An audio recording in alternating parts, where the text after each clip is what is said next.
esto vamos a configurarlo antes de agregarlo a GNS3. El orden es importante y ahorita van a ver por qué. Voy a iniciar la máquina virtual. Y se dan cuenta, pues es un group de Debian, ¿no? Un group normal, común y corriente, sin embargo no tiene la opción de instalación. Solamente vamos a correr livecd. Voy a ponerlo más grande. No se alcanza a ver bien, ¿verdad? Muy bien.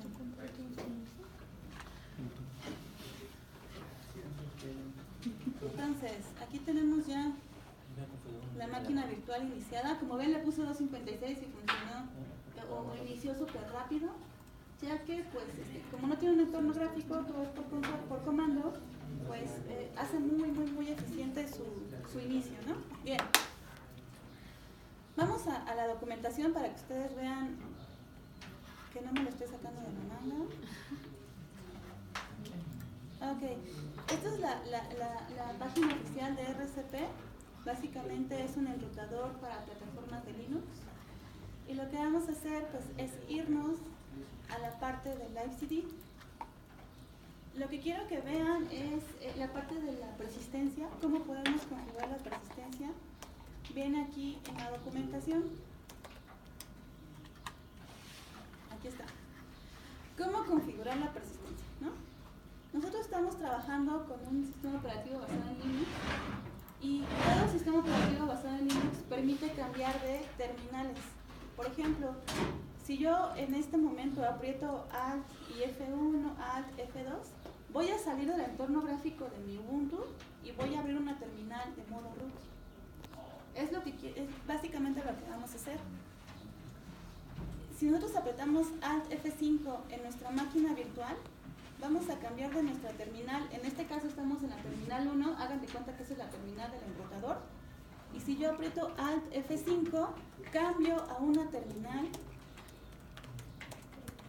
de Debian. Entonces estoy accediendo a otro tipo de terminal. Lo mismo pasa en Ubuntu. Si ustedes lo hacen afuera de la máquina virtual, van a cambiar y regresan con Alt F1, ¿no? Si lo hicieron ahorita, con Alt F1 pueden regresar a su entorno gráfico.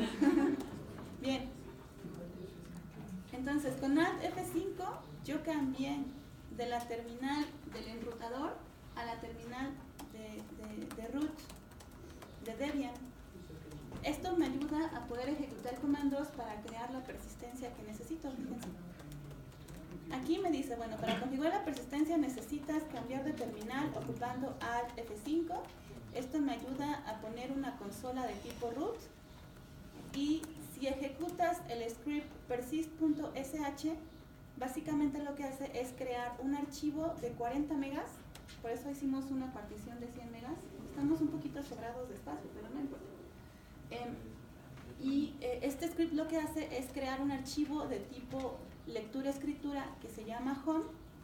Este archivo contiene un sistema de archivos de tipo x2 que lo va a montar en tiempo de ejecución en la carpeta home. Es decir, todo lo que guardemos en home va a tener persistencia. Aunque estemos ejecutando livecd, reiniciamos ese livecd y va a buscar en la carpeta de home todos los archivos que tenemos. Entonces está padre, ¿no? Porque estamos ocupando una partición exclusivamente para la persistencia. Cada enrutador va a tener su propia partición.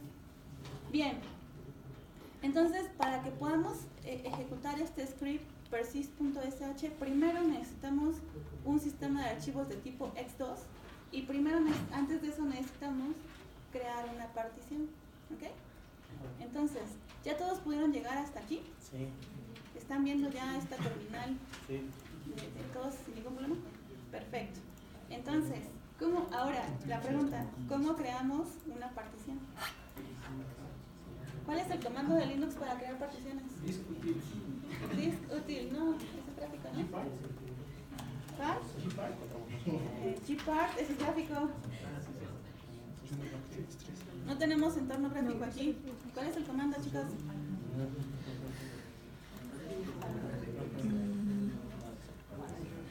Comando, ¿no? ¿Nunca han creado una partición así por comando? No. Bueno, vamos a hacerlo entonces. Estamos en el paso número 3.1, ¿verdad? Sí.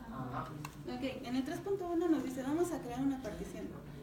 Para crear una partición vamos a ocupar el comando fdisk. ¿F qué? Fdisk. ¿Ok? Fdisk, vamos a ponerle la opción "-l".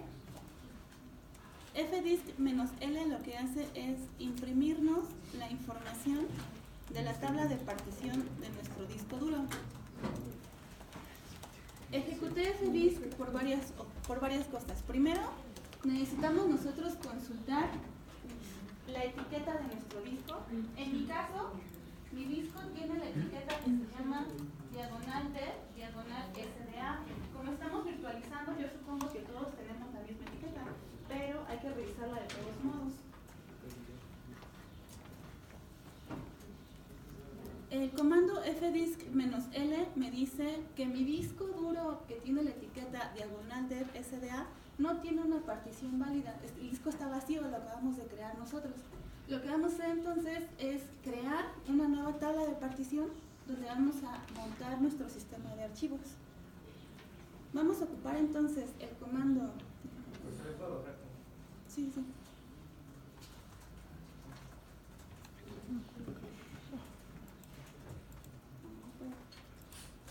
Lo voy a mover más para arriba.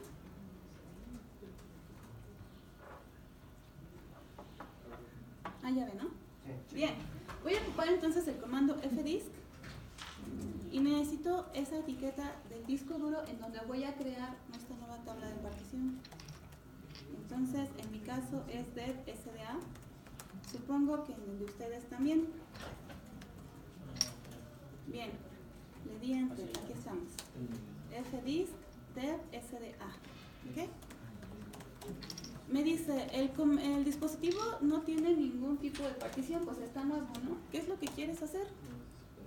Todo comando de Linux siempre tiene su ayuda, ¿no? Entonces, si nunca hemos ocupado un comando, pues es muy bueno consultar este manual. Todos los comandos vienen con su manual. Entonces aquí me dice, aprieta M si quieres ayuda, pues vamos a ponerle M. Y el comando M lo que hace es imprimir una opción, o varios comandos que podemos ejecutar. Por ejemplo, si ocupamos la letra D, me va a ayudar a borrar una partición. Todo lo que hace Gpart, por ejemplo, nos ayuda a hacer este mismo programita, pero sin el entorno gráfico, ¿no? M imprime el menú, la letra N agrega una nueva partición, la letra O agrega una tabla de partición de tipo DOS, por ejemplo, W escribe los cambios que hayamos hecho en la tabla de particiones al disco, etcétera, etcétera. Bien, lo que nosotros queremos es crear una nueva partición, por eso voy a colocar la opción N. Ahí está, hasta arriba está agregar una nueva partición, que justamente es lo que queremos hacer. Entonces, en el comando voy a poner la letra N y le voy a dar un enter. Me pregunta, ¿qué tipo de partición quieres crear? ¿Una partición de tipo primaria o una partición de tipo extendida? Todos ustedes ya han instalado alguna vez Linux, ¿no? Entonces, cuando ustedes instalan Linux necesitan crear dos tipos de particiones. Una primaria, donde generalmente o pueden poner varias, ¿no? Depende del tipo de instalación. Pero generalmente se pone una donde se pone todo el sistema de archivos, y la extendida, que generalmente funciona como la de swap, de intercambio, ¿no? Bueno, nosotros vamos a ocupar una partición de tipo primaria. Para eso voy a poner la opción P. Si tenemos un disco duro muy grande y queremos hacer varias particiones, es importante ponerle un identificador. Sin embargo, mi disco, pues de 100 megas, no voy a ocuparlo todo. No es necesario que pongamos más de una etiqueta. Entonces, bueno, vamos a seleccionar la partición número 1. Bien, así como si fuera un pastel, el disco duro lo podemos seccionar en varias particiones, podemos repartir, ¿no? Y decir, la partición 1 va a ser para Windows, la partición 2 para Linux y así. Y podemos poner desde qué sector del disco hasta qué sector van a pertenecer a la partición que estamos creando. Pero en nuestro ejemplo, pues queremos ocupar todo el disco, ¿no? Entonces le vamos a decir que el primer sector de nuestra partición va a ser el primer sector del disco y nuestro último sector de la partición va a ser el último sector del disco. Vamos a ocupar todo el disco de 100 megas que creamos previamente. Entonces, aquí por defecto el primer sector es el primer sector del disco, el 2048. Le voy a dar nada más un enter porque está tomando el primer sector del disco. Entonces, enter. El último sector, pues quiero que ocupe todo el disco duro. Por defecto, me apunta al último sector del disco, entonces lo voy a dejar así y le voy a dar enter. Y ya, es lo único que me pide, ¿no? El tipo de partición y desde qué sector hasta qué sector voy a agarrar de mi disco. En este caso, pues vamos a agarrarlo todo. Bien, la tabla de particiones ya la creamos. Bueno, creamos una tabla de partición, ya está, pero nos falta escribirla. Si regresamos un poquito aquí arriba, al menú de opciones, podemos ver que la opción W permite escribir esta tabla al disco y justamente es lo que queremos hacer. Voy a poner el comando W para poder escribir estos cambios al disco y dice, la tabla de partición ha sido alterada, ¿no? Entonces ya está ejecutado, ya está hecho. Bien, entonces estos comandos que acabo de ejecutar es el 3.1, que viene siendo la creación de una partición primaria. Vamos entonces a hacer el 3.2. Vamos a crear un sistema de archivos de tipo x2 en esa partición que estamos nosotros trabajando. Para verificar que todo es correcto, que todo está bien, voy a ponerle la opción fdisk-l, la misma que ejecutamos al principio, pero ahora sí ya me imprime información. Ahora sí ya tengo una tabla de partición válida. Solamente tengo una partición que es diagonal det, diagonal SDA. Puedo ver desde qué sector hasta qué sector está abarcando esta partición. Es de tipo Linux porque hicimos una partición primaria. Ajá, y lo que vamos a hacer entonces ahora es crear un sistema de archivos. ¿Cuál es el comando para crear un sistema de archivos? ¿Nunca han creado un sistema de archivos? ¿No? Ok, vamos a crear. El comando para poder crear, estamos ya en el punto 3.2, ¿verdad? Crear un sistema de archivos, ¿sí? Sí. Bueno, para poder crear un sistema de archivos vamos a ocupar el comando mkfs, make file system, punto tipo de sistema de archivos que queremos crear. Nosotros queremos crear un tipo de sistema de archivos de tipo x2. Recuerden, regreso a la documentación, esto me lo está pidiendo el mismo archivo persist.sh, ¿ok? Entonces, voy a crear un tipo de archivo de tipo x2 y necesito indicarle en qué partición voy a crear ese sistema de archivos. En este caso, tengo que indicar con la etiqueta de la tabla de partición que tenemos ahí y voy a poner de diagonal SDA1, ¿va? Voy a revisar para que nos quede.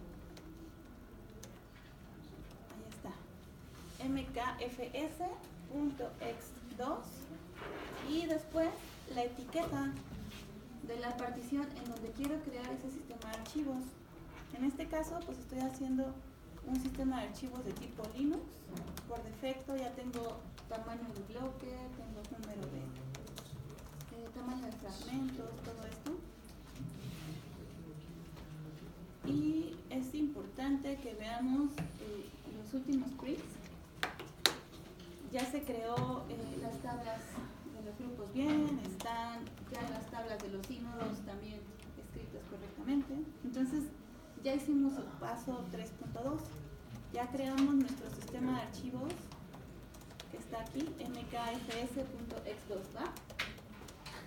Ok, vamos a reiniciar. El siguiente paso es reiniciar para que el sistema operativo tenga los cambios, o más bien para que el disco duro escriba correctamente estos cambios. Entonces reboot para reiniciar. Y ya estamos casi terminando esta configuración, ¿ok? ¿Dudas? ¿No? ¿Sí van conmigo? ¿Hermanos? Algo así. ¿Algo así? Murió. Es que ya reinició. Está bien. Va. ¿Listo?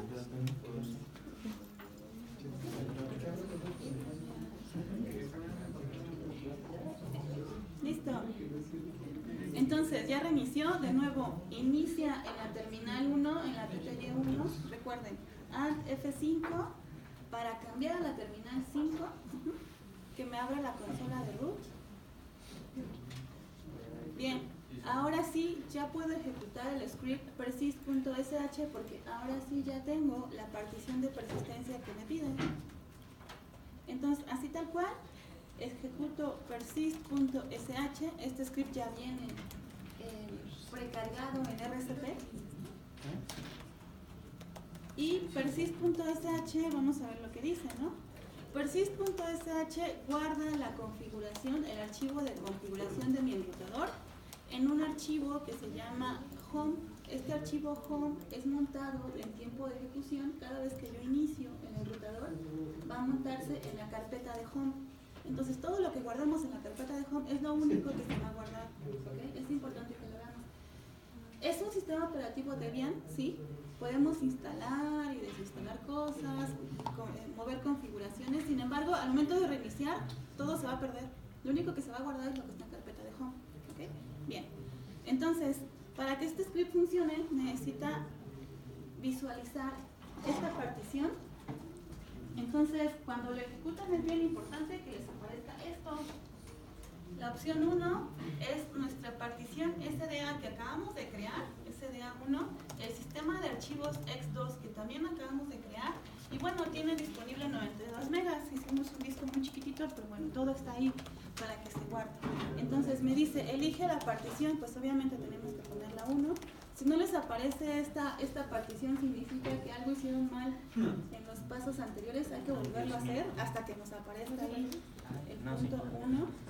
A lo mejor no reiniciaron, luego porque no reinician no les aparece. Bien, y le doy un enter. Entonces, ¿qué es lo que hace persist.sh?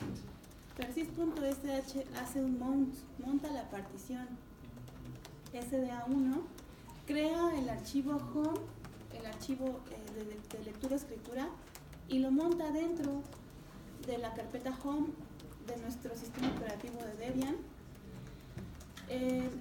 Ocupa el archivo X2, crea su propio sistema de archivos, y bueno, al final, vamos a ponerlo más arriba, al final podemos ver que imprime que fue habilitado correctamente la persistencia, ¿no? Entonces tenemos que volver a reiniciar nuestro sistema operativo para que los cambios surjan efecto. Entonces en realidad lo único que hice fue ejecutar el script, escribir persist.sh, seleccioné la opción 1 y ya, es todo lo que hice en este paso, ¿va? Reboot. Y ya.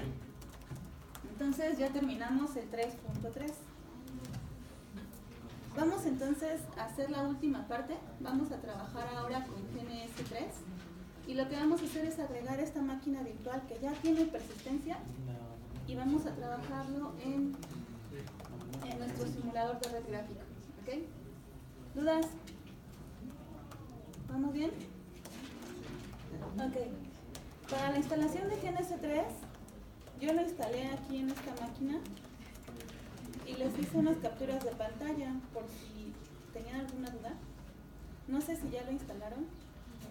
Si no lo han instalado, les tuvo que haber aparecido o les va a aparecer algo así, si no lo han instalado. Es importantísimo que le den o que habiliten que cualquier usuario que no sea administrador puede ejecutar Ubridge. ¿Qué es lo que pasa? GNS3 lo que hace es un servicio, ¿no? Un servicio que vamos a consumir desde la interfaz gráfica del mismo GNS3. Para que podamos ejecutar GNS3 es necesario que lo ejecuten sin ser superusuarios, o sea, no le van a poner sudo GNS3.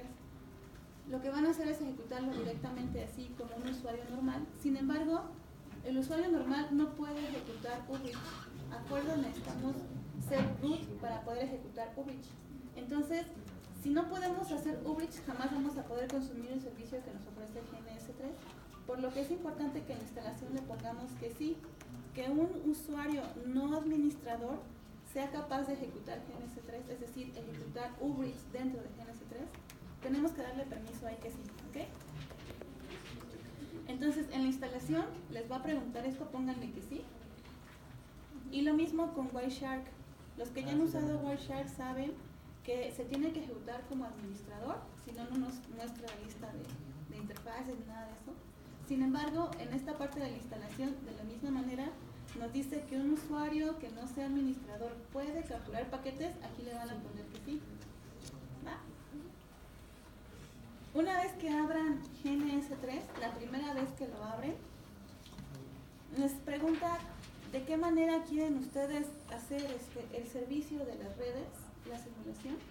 Si quieren que el servidor funcione de manera aislada en una máquina virtual, si quieren que la misma máquina sea el mismo servidor, o sea, que hagamos solicitudes a la misma máquina, o si están trabajando con un servidor remoto y solamente el GNS3 va a consumir esos servicios. En nuestro ejercicio que vamos a hacer, necesito que la misma topología, que el mismo servidor se ejecute en la misma máquina. Por eso vamos a elegir la opción 2, que es correr las topologías en la misma computadora, ¿ok? Y le dan Next. Les va a preguntar, la primera vez que abran GNS3 les va a preguntar esto, entonces le van a poner la opción 2, ¿va? Bien. Entonces, ustedes van a abrir GNS3 y hay que crear un nuevo proyecto. Yo le voy a poner RCP2. ¿Ok? Yo estoy trabajando con una versión un poquito atrasada. Yo estoy con la 2.12. Ustedes yo creo que descargaron la 2.16, pero no creo que cambie mucho. ¿Ok? Lo que vamos a hacer entonces es agregar este enrutador a GNS3 para poder jugar con él dentro de la topología, ¿va? Ok, GNS3 es un simulador de red gráfico que permite jugar con varios dispositivos, con varios tipos de dispositivos, tanto IP como dispositivos finales. Y lo que me gusta mucho de GNS3 es que es bien versátil. Podemos nosotros agregar varios tipos de enrutadores. Por ejemplo, podemos ver aquí sombreado, no tenemos instalado ninguno. GNS3 es como un cascarón ahorita, no tenemos nada todavía instalado. Pero si ustedes quieren, por ejemplo, agregar enrutadores de Cisco, se puede. Por ejemplo, aquí tiene todas las opciones de enrutadores de Cisco que pueden agregar. Solamente es cosa que descarguen ustedes el iOS de Cisco y lo pueden agregar muy sencillo. Pero no solamente se limita a Cisco. Por ejemplo, hay otro tipo de fabricante que se llama Juniper, que también permite agregar enrutadores de Juniper. Tiene igual sus propias configuraciones, sus propios comandos. Por ejemplo, también pueden ustedes trabajar, ¿cuáles son los más famosos? Zero Shell es un sistema operativo que también se dedica a networking y también lo pueden ustedes agregar como si fuera un enrutador. Lo que me gusta entonces de GNS3 es que pueden ustedes agregar varios tipos de enrutadores, no nos estamos casando solamente con un fabricante, ¿no? Bien, ustedes se meten a la página de GNS3 y pueden descargar varios laboratorios. Por ejemplo, yo aquí tenía uno, este es un iOS de Cisco que pueden usar de manera gratuita y lo descargué del sitio web de GNS3, haciendo un montón, ¿no? de recursos. Bien, lo que vamos a hacer para esta práctica es ocupar RCP. Si le dan clic aquí en la parte de Switch, podemos ver todos los dispositivos que funcionan en esa capa. Por ejemplo, estos los tenemos disponibles, podemos trabajar con un switch de tipo Ethernet y lo podemos agregar a la topología solamente ocupando un drag and drop, ¿no? Entonces podemos conectar, por ejemplo, dos PCs y mandar mensajes entre ellas ocupando este switch.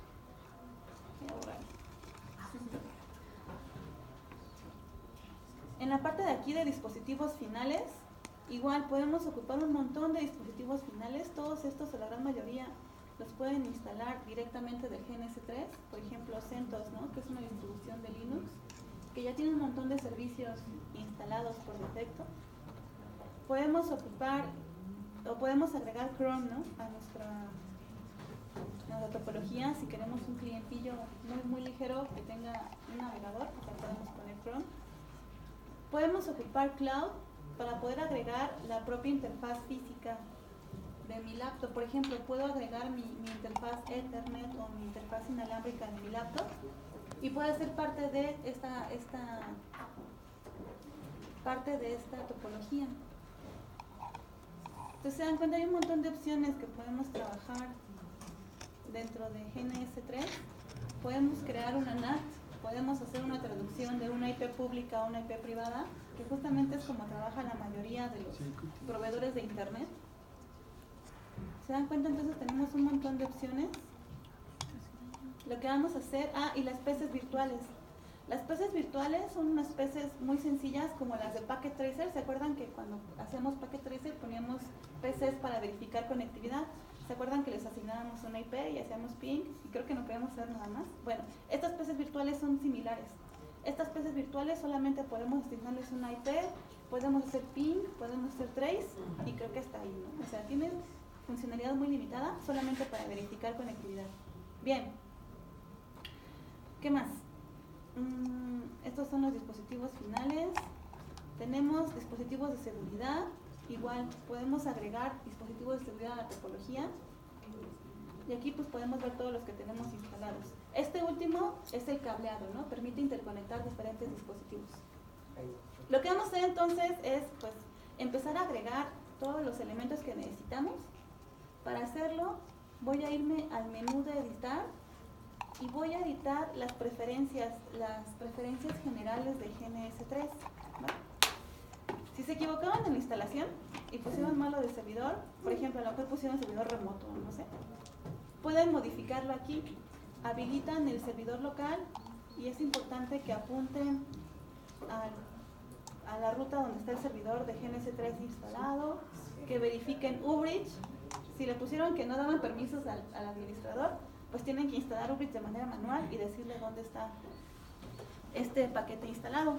Como les comentaba, GNS3 es un servicio que está en la IP 127.0.0.1 y ocupa el puerto 3080 de TCP para poder consumir este servicio, ¿no? Bien, lo que nos interesa en esta clase es agregar una máquina virtual. Entonces, vamos a seleccionar la opción VirtualBox VMS. Esta es la parte que nos interesa. A ustedes les va a aparecer vacío. A mí ya me aparecen dos porque pues ya hice dos en las clases pasadas. Y vamos a darle scroll para ver el botoncito New. Entonces, vamos a apretar el botón New para poder agregar esta máquina virtual que acabamos nosotros de crear. Este wizard ayuda a visualizar todas las máquinas